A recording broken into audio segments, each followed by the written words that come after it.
Juan Kapitulo 6, versikulo 35. Si Jesus miingon kanila, "Ako mao ang pan nga naghatag sa kinabuhi.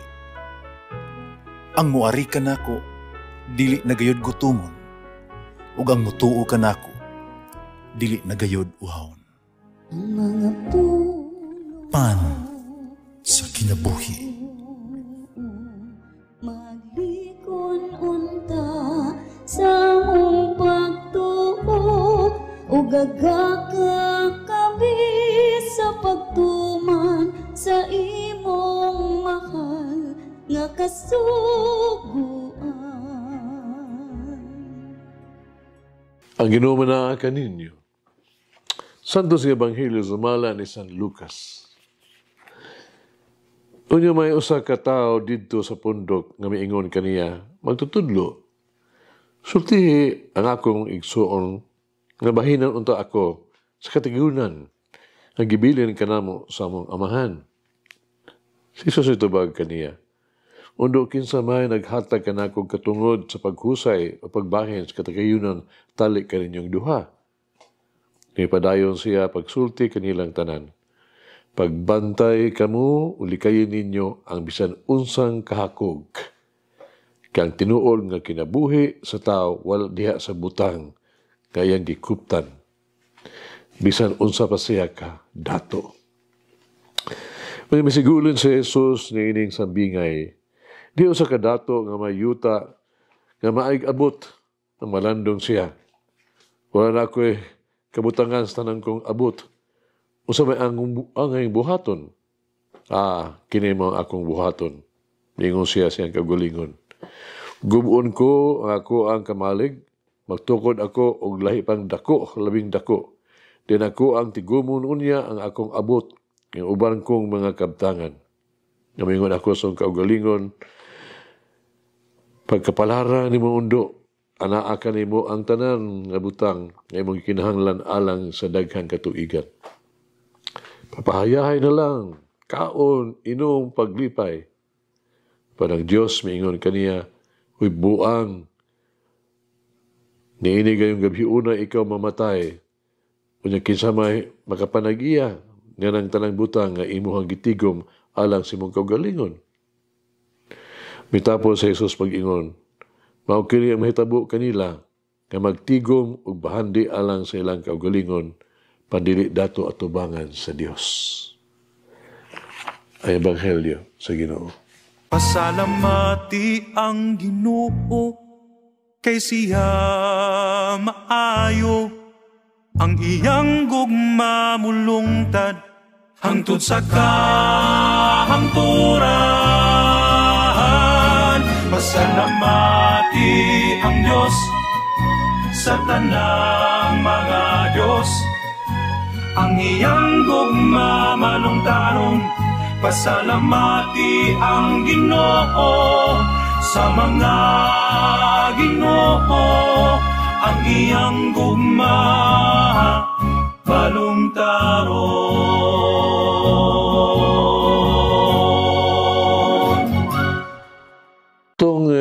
Itutok nga ito ang pamalandong ni ining mga pangutana. Pila ka duga nga mga sanina o sapatos nga naa sa imong aparador, nga sobra. Pila ka extra canned goods nga imong natigong sa imong kabinet. Kanon sa katapusan imong nakigbahin, no? Sa imong sanina, sa pagkaon, gato sa uban. Karon sa katapusan higayon nga naghatag ka og maayong mga maayong sanina ba? Dili busluton. O budlinata nga dili pasado, tupas. Ngadto sa uban. Ang tao sa Ebanghelyo karon nagunahuna lamang siya kagalingon.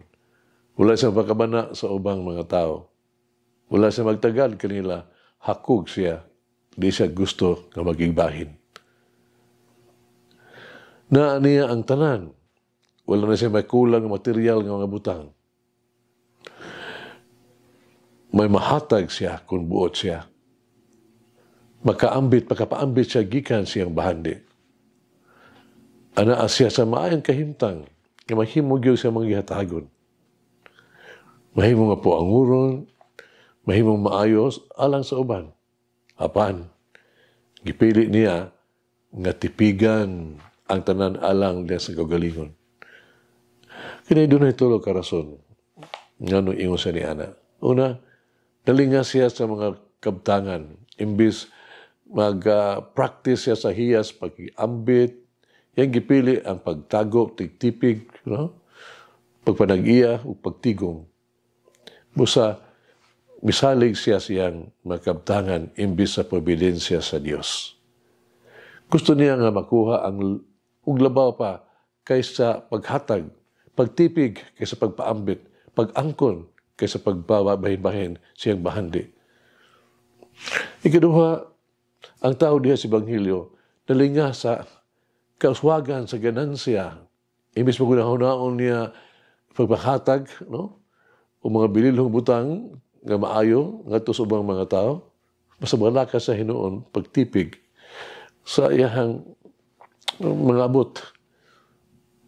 Imbis paswagon ang kalidad sa kinabuhi sa usa ka sa mga tao, nakadahon na siya sa pagpadako sa iyang kamalig.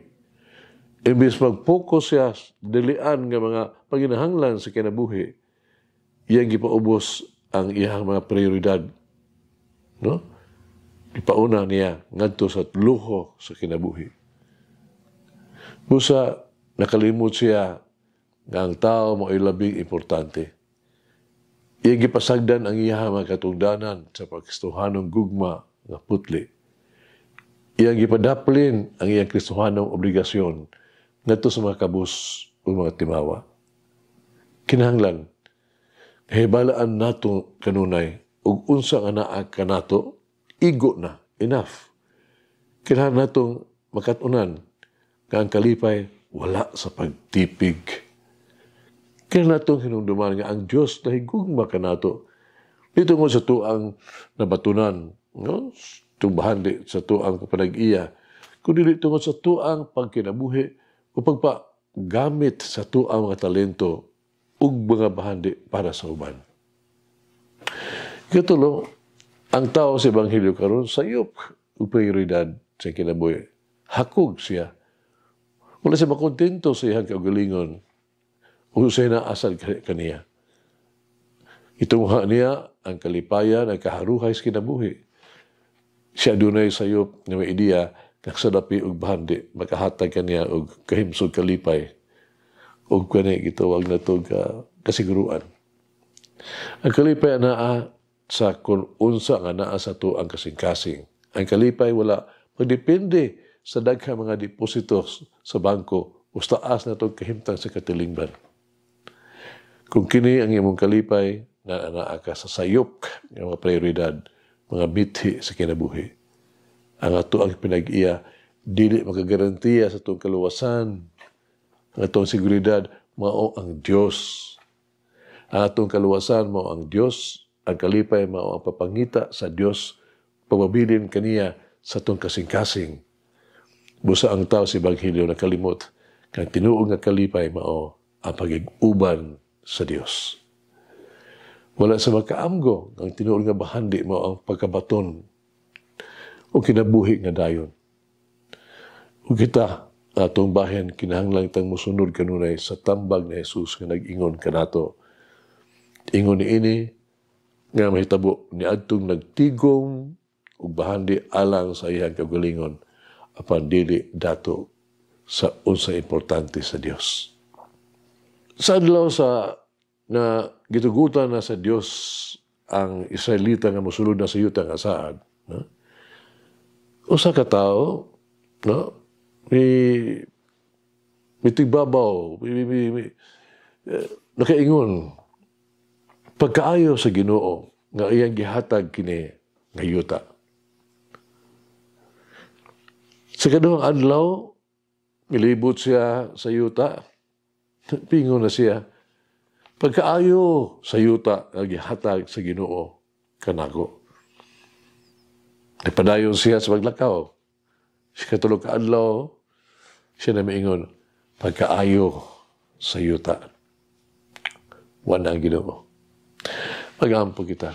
Minahal kong Ginoong Hesus.